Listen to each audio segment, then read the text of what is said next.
More about the investment opportunities here and potential risks of investing in India. Let's bring in Rajiv Jain. He's of GQG Partners. And right now he's bullish on India and Latin America, but bearish on China. So, Rajiv, if you're an investor and you're watching this spectacle at the White House with the state dinner, the pomp and circumstance, the big business names, and you like this vibe, how do you invest that? Where do you put your money?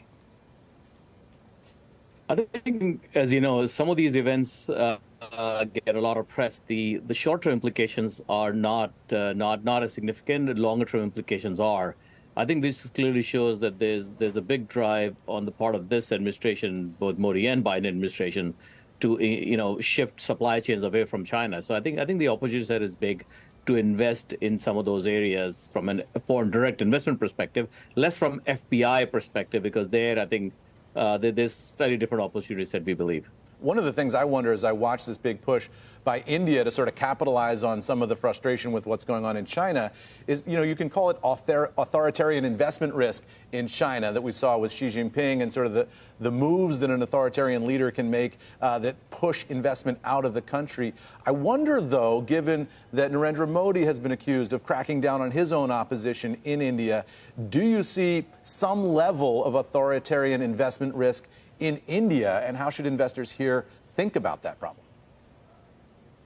Yeah, we actually don't believe those are two comparable situations, because in case of India, there are a lot of checks and balances. There's a court system. I mean, there's plenty of history of companies going against the government or suing the government if they intervene. So I think those are two different animals. While in case of China, there's a long history of government intervening in both for public as well as private sector to reduce sort of monopolistic practices. That has not been the case in case of India.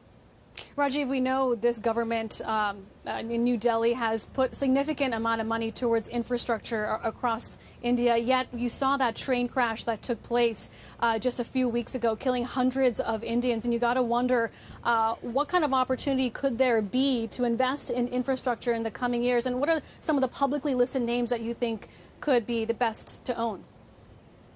So I think that was obviously tragic and unfortunate, but I think that from it just shows the need for infrastructure, so it doesn't change the story as such.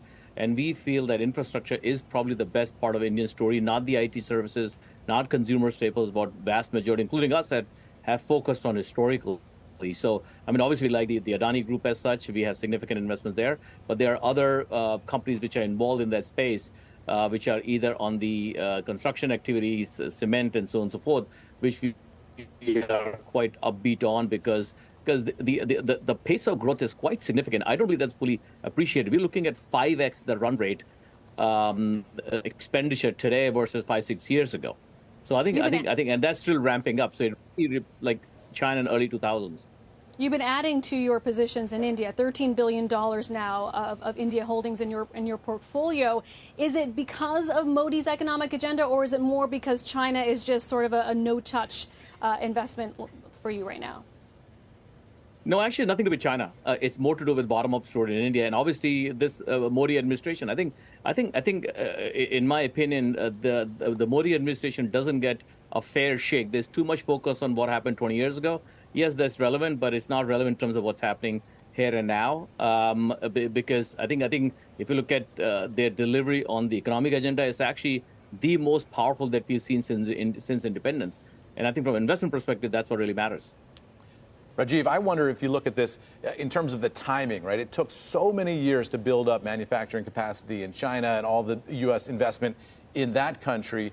And you wonder now, with this recent spike in tensions, as companies look to divest or at least move some of their manufacturing out of China and into India, how quickly can that happen, right? I mean, these are enormous investments, large manufacturing facilities, a lot of supply chain constraints around that. How soon will we know if India is really able to capitalize on this moment of sort of Western anxiety about what's going on in China?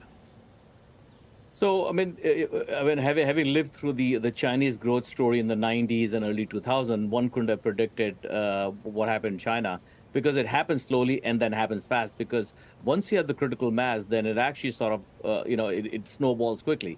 And I think we are in early stages of that snowballing in India because, for example, I don't think so. We would have predicted that Apple would have as big of a manufacturing facility in India within 3 years, and they do now, right? So that's helping sort of catalyze the whole ecosystem.